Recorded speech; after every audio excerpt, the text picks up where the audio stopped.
Hello दोस्तों, ये रिश्ता क्या कहलाता है में आप सभी का स्वागत है। मैं लाई हूँ आज का इंटरेस्टिंग एपिसोड, जहाँ पे देखते हैं कि चारू को तैयार करने के लिए यहाँ पे अभीरा आती है। अभीरा बोलती तुम नर्वस क्यों हो? चारू बोलती मैं बहुत नर्वस। तो अभीरा बोलती अच्छी बात है, एटलीस्ट तुम नर्वस हो, तुम इस रिश्ते के लिए सोच तो रही हो।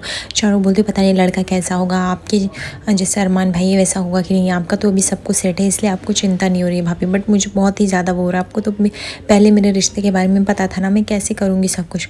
तभी अभीरा समझाती है सब कुछ हो जाएगा। तभी अरमान आ जाता है, बोलता है कि सब कुछ होगा लेकिन रिश्ते में हमेशा सच्चाई ईमानदारी रखोगी तो रिश्ता ज़रूर सफल होता है। अगर तुम जिस रिश्ते में झूठे और बेईमानी करने लगते हो, रिश्ता फेल हो जाता है। फिर वो कोई भी रिश्ता हो, अपना रिश्ता निभाना है तो हमेशा सच्चाई का साथ देना चाहिए, 100% देना चाहिए। दूसरी तरफ देखते हैं कि संजय को कॉल आता है लड़के के परिवार की तरफ से कि वो लोग बस आने वाले ही होते हैं। संजय सबको चेतावनी देता है कि कृपया आप लोग अपने झगड़े को 1 मिनट के लिए शांत रखिएगा, जब तक वो लोग चले नहीं जाते हैं। मैं नहीं चाहता हूँ कि ये सब तमाशा उन परिवार के सामने बने। तभी मासा की कीज जो होती है गिर जाती है चाबी, और विद्या इस बात का फ़ायदा उठा के वो चाबी ले लेती है। मासा बीमार है लेकिन वो इस टाइम कुछ नहीं बोलती। विद्या अपनी मनमानी कर रही होती है। विद्या जो होती है वो बोलती है कि ठीक है, अब तुम लोग जाके सब लोग तैयार हो जाओ और फटाफट क्रिश तुम भी जाके अपने कपड़े चेंज कर लो, चलो मैं जाती हूँ वेलकम करने। यहाँ पे जो होती है अभीरा बहुत एक्साइटेड बोलती मैं लड़की देखूँगी। चारू बोलती नहीं क्यों देख रहे हो? तो अभीरा बोलती गुड लुकिंग है नहीं तो देखना तो पड़ेगा। तो चारू बोलती सब कुछ गुड लक से नहीं होता है, अच्छा होना चाहिए, सच्चा होना चाहिए, ईमानदार होना चाहिए, मेरे करियर को सपोर्ट भी करना चाहिए। तो फिर अभीरा बोलती है क्यों, मैंने तो देख लिया अभी तो अच्छा है। चारू बोलती है हाँ बट मुझे अभी भी घबराहट हो रही है, मैं जो चाहती हूँ वो ज़रूर उसमें होना चाहिए, नहीं तो मैं गुड लुक्स या बेसिस पे शादी नहीं कर सकती। अभीरा बोलती डोंट वरी, सब सही हो जाएगा। यहाँ पे लड़के के परिवार वाले आ जाते हैं। तभी संजय और उनकी पत्नी जो थी काजल, वो लोग जाके उनका वेलकम कर रहे होते हैं। तभी लड़के का जो पिता होता है वो लड़की की माँ को इशारा करता है कि पहले सर पे पल्लू ले लो, तुम शायद कुछ भूल रही हो। तो सर पे पल्लू ले लेती हैं। फिर वो लोग बोलते हैं कि हम एकदम आसानी से पहुँच गए, हमें कोई भी ज़्यादा दिक्कत की बात नहीं हुई है। फिर उनका घर में वेलकम किया जाता है। विद्या जो होती है वो जैसे मासा ही अपने हाथ जोड़ के उनसे नमस्ते करने आ रही तो विद्या आगे खड़ी हो जाती है। विद्या बोलती मैं ही घर की मालकिन हूँ, मैं ही घर चलाती हूँ, मैं इस घर की बड़ी बहू हूँ। मासा की तबीयत ख़राब है तो मासा इस टाइम कुछ भी नहीं कर रही, तो सब घर की देख रेख सब कुछ मैं ही कर रही हूँ और मैं ही हूँ इस पौदार ख़ानदान की बड़ी बहू जो कि सारे। तो वो बोलते हैं लड़के की माँ हम तो सोच रहे थे बाहर वालों से कि सब कावेरी जी संभालती, बट नहीं, यहाँ तो आप संभालते हैं। वहाँ पे चारू की एंट्री होती है, चारू को लेके आया जाता है। चारू काफ़ी नर्वस और काफ़ी डरी हुई सी महसूस कर रही होती है। तभी रूही जो होती है चाय सर्व करने जाती है। अभीरा रोक देती है क्योंकि वो प्रेग्नेंट रहती है, अगर वो झुकेगी तो सही नहीं रहेगा। बट रूही जो होती है इस बात को गलत में ले लेती है और अभीरा को इंसल्ट करना चाहती ही है। फिर तभी उसको याद आता है, बोलती नहीं ये सब हम मजाक करें, हमारे हम बहनें हैं ना तो हमारे ये सब होता रहता है। तो लड़की की माँ बोलती तुम दोनों बहुत ही क्यूट हो, अच्छे लग रहे हो, साथ में एक बार खड़े हो जाओ, ये ऐसे थोड़ा नोक-झोंक अच्छा लगता है घर में।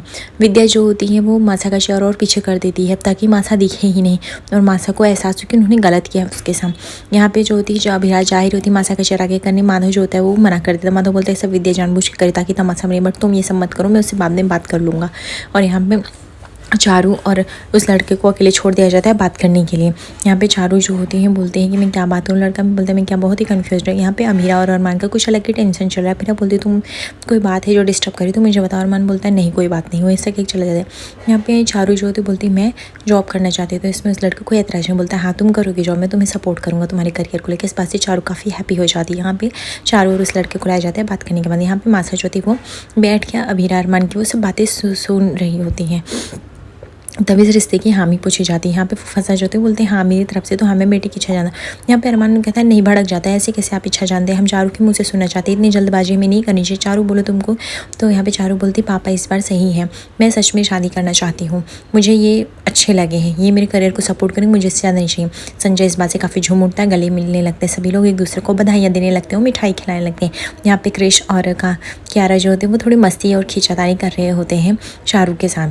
तो यहाँ पे एक दूसरे को यहाँ पे मिठाई खिलाई जाती है, गले मिले जाते हैं। उसके बाद चारू और वो लड़के जाके वो माता पिता से अपने आशीर्वाद लेते हैं और नई ज़िंदगी का शुरुआत करने के लिए। तभी जो होते हैं लड़के की माँ जो होती है वो चारू को कंगन पहनाती है। वो बोलती मुझे तो पहले पता था कि पौदार ख़ानदान से नाम जुड़ेगा। तो संजय बोलते हैं कि ये पौदार नहीं है, हम पंसाले बोलती जो भी, लेकिन पौदार के आगे हाँ कोई ख़ानदान का नाम दिखता ही है। यहाँ पे मेरा मिठाई खिलाने की कोशिश करते बट अरमान नहीं खाता, बट क्रिश ज़बरदस्ती आके खिला देता है। यहाँ पे हम रात में देखते हैं कि माधव जो होता है विद्या पे भड़क रहा होता है कि तुमने ये सब क्यों किया, मासा को इतना इंसल्ट किया, नीचा दिखाया, ये सब अच्छी बात नहीं है। विद्या बोलती जो मासा ने इतने सालों से मेरे साथ किया, जो अब कर रही है वो सब क्या सही था, मासा को भी तो फील होना चाहिए, क्या करें आप एक अच्छे बेटे हैं, एक अच्छे ससुर, लेकिन कभी अच्छे पति नहीं बन पाए तो मेरे रास्ते से हट जाए। यहाँ पर अरमान काफ़ी डिस्टर्ब और टेंस रहता है। यहाँ पे वो बोलता है अभी ऐसा क्यों करे। तभी वहाँ पे दादी साहब पहुँच जाती है, उसको बोलती है तू जाके उस लड़की से बात कर, मुझे लगता है वो काफ़ी परेशानियों से जूझ रही है, तू बात करेगा वो सब बता देंगे। आगे देखने के लिए एपिसोड्स के लाइक और सब्सक्राइब करें। धन्यवाद।